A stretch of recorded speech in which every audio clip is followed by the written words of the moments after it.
میرے بھائی کبھی بھی بغض نہ پیدا کریں. بغض والے لوگ بے سکون رہتے ہیں. بہت ساری کمزوریاں ہمارے اندر ہوتی ہیں نا، پھر اللہ ہماری روزی تو نہیں نہ بند فرماتا. یہ تو نہیں کہتا کہ زمین سے نکل جاؤ. اگر یہی والا معاملہ ہو جو ہمارا ہے کہ شادی پہ اس نے میرے ساتھ برا سلوک کیا تھا، اب ساری زندگی بغض رکھنا ہے. اگر یہی معاملہ فرشتے اللہ کی بارگاہ میں کہیں کہ یا اللہ اس نے فلانے دن شراب پی تھی، اب اس کو زمین میں نہیں رہنے دینا، نظام زندگی چلے گا. تو اگر اللہ ہمیں معاف کرتا ہے تو ہم بندوں کو معاف کیوں نہیں کرتے؟ آپ یقین کریں اتنی لمبی عداوتیں، اتنا لمبا حسد، اتنا لمبا بغض، اتنا لمبا. حدیث میں نے پڑھی، میں حیران رہ گیا. میرے نبی کریم علیہ الصلوۃ والسلام نے فرمایا اپنی بیوی سے کبھی بغض نہ رکھنا. اگر اس کی ایک بات ناپسند ہو تو اسے چھوڑ کے وہ بات دیکھو جو تمہیں پسند ہے. میں اس حدیث کو پڑھ کے سوچنے لگا کہ کیا بیوی کا بھی بغض رکھتے ہیں لوگ؟ اب حضور نے کہا ہے تو اس کا مطلب ہے لوگ بیوی کا بغض بھی رکھتے ہیں. اب اس پر استدلال کر کے مجھے کہنا پڑے گا کہ سسرال والوں کا بغض بھی رکھتے ہیں. کہنا پڑے گا کہ بھائی کے سسرال والوں سے بھی بغض رکھتے. اس حدیث کی روشنی میں سمجھا کہ لوگ بھابھی کا بغض رکھتے ہیں. بغض، ورنہ عادتیں تو ہماری بھی کئی بری ہوتی ہیں. اگر عادات ایک وجہ بنے اختلاف کی تو عادتیں تو ہماری بھی کئی بری ہیں، لیکن ہم اپنی بری عادتوں سمیت اپنے آپ سے پیار کرتے ہیں، اور سامنے والے کی ایک بھی عادت بری ہو تو اس سے بغض رکھتے ہیں. بغض نہ پیدا کریں. میرے نبی پاک علیہ الصلوۃ والسلام نے فرمایا کچھ چیزیں تمہارے دین کو مونڈ ڈالیں گی، تباہ کر دیں گی، کاٹ دیں گی. حضور کون سی؟ فرمایا حسد، تکبر اور بغض. یہ تمہارے دین کو تباہ کر دیں. ہم بے چین اس لیے ہیں کہ ہم نے بہت سارے لوگوں کا بغض پالا ہوا ہے، اور ہر فیلڈ میں سیاستدان نے سیاستدان کا، ذاتیات پر اتر کے بات کرتے ہیں، معزز ترین لوگ، تاجر نے تاجر کا، الا ماشاءاللہ بعض جگہ پہ اہل علم بھی ایک دوسرے سے عداوت رکھتے ہیں. خدا را دل رب کریم کے آنے کا ٹھکانہ ہے. یہ صاف ہوگا تو اس میں رب رسول کے جلوے ہو. اگر اس میں عداوت ہو، اس میں بغض ہو، اس میں کینہ ہو، نفاق ہو. سنیں میرے رسول کریم حضرت ابوبکر صدیق رضی اللہ تعالیٰ عنہ کہتے ہیں میں رو ہی پڑا. مکہ فتح ہوا نا تو اکرمہ بن ابو جہل نے پیغام بھیجا کہ میں نا کلمہ پڑھنے کے لیے آ رہا ہوں. بات لمبی ہے، میں موضوع پہ رہنا چاہتا ہوں. کہتے ہیں جب وہ آنے لگا نا تو نبی پاک نے ہم سب کو بلایا. ہم حاضر خدمت ہوئے تو حضور فرمانے لگے کہ اس کے باپ نے نا بڑا ظلم کیا ہے ہمارے ساتھ. ابو جہل نے بڑا ستایا ہے، بڑی تکلیف دی ہے. آپ مجھے بتلائیں کہ وہ ایک دفعہ کسی شادی پہ بحث ہوتی ہے بیوی کے بھائی کے ساتھ، پھر ساری زندگی اس بیچارے کو معافی.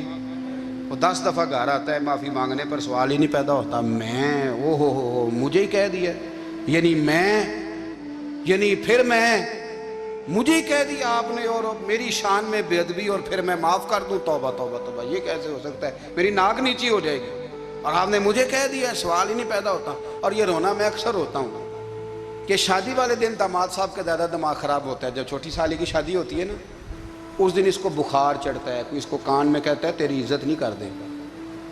اس دن اس کا دماغ خراب ہو جاتا ہے، بچے اٹھا کے نکل آتا ہے. وہ بیچارہ سسر منتیں کر رہا ہوتا ہے کہ تیری مہربانی آ جا، یہ عزت کرا رہا ہے. تو میں نے کہا احتجاج کر کے جو عزت کرائی جاتی ہے وہ عزت نہیں ہوتی. ہاں یہاں مانگ کے عزت لیتے ہیں لوگ، یا احتجاج کی کوئی عزت ہے؟ آپ کے اندر کمالات اتنے ہوں کہ آپ کی عزت کرنے کو دل چاہے، یعنی مزہ آئے، یعنی لطف آئے، یعنی آپ دور بیٹھے ہوں تو کسی کا دل کرے آپ کو اسٹیج پہ بلانے کے لیے. یہ کیا بات ہوئی کہ چھائے جانا اور بھاگ کے آگے جانا؟ ان سے نکلیں. اکرمہ بن ابو جہل کلمہ پڑھنے کے ارادے سے آ رہے ہیں. حضور علیہ السلام نے صحابہ کو بلایا. کتنی زیادہ عداوت رکھی جا سکتی تھی معاذ اللہ. کب سے وہ چلا تھا ظلم کرنے، اور اس کے بعد اس کا بیٹا شروع ہو گیا. کتنی باتیں تھیں جو ناقابل معافی تھیں، پر کریم رسول نے ہمیں بتلایا ہے کہ سکون والی زندگی کہتے کس کو ہے. جب سب لوگ جمع ہو گئے تو حضور نے فرمایا بھئی وہ کلمہ پڑھنے آ رہا ہے، اس کے باپ نے ظلم بڑے کیے ہیں، پر میری نصیحت یہ ہے کہ اس کے سامنے اس کے باپ کو کوئی برا نہ کہے. خبردار کوئی اس کے سامنے کوئی بات نہ کرے. اب وہ کلمہ پڑھنے آ رہا ہے، مطیع ہو کے آ رہا ہے، بان کے آ رہا ہے. کہتے ہیں اللہ کے رسول نے نا کافی دیر تک خطبہ دیا، بریفنگ دی، بات سمجھائی. جناب صدیق اکبر کہتے ہیں میں رو پڑا. ایک سیابی مجھے کہنے لگے تمہیں کیا ہوا؟ تو میں نے کہا میں مصطفیٰ کی رحمت پہ رو رہا ہوں. دیکھو کن کے لیے حضور گراؤنڈ بنا رہے ہیں، اے دیکھو کن کے لیے حضور تیاری کر رہے ہیں، جنہوں نے ساری زندگی دشمنی کی. خدا را یہ اندر سے عداوتیں نکال پھینکو. او بھائی اتنا تو لمبا ٹائم ہی کوئی نہیں، اتنا تو وقت ہی کوئی نہیں، اس کو صاف رکھو. بندہ کوئی کر بھی گیا تو کوئی حرج نہیں. چنگی مندی سجنا کولوں 100 واری ہو جاندی، یار یاراں دا گلا نہیں کر دے. اصل پریت یار یاراں دا جڑا گلا کردا تے یار نہیں جی ہوندا. ہاں پکی بات، پکی پیڑی. میرا ایک سنگی مجھے آ کے آنے لگا فلانی جگہ بندہ یہ بات کر رہا تھا. میں کہ تو اوتھے ہی سے سوندا سیں، تم ہی نال ہی سے. میرا تو سجن باس ہو ہی نہیں سکتا.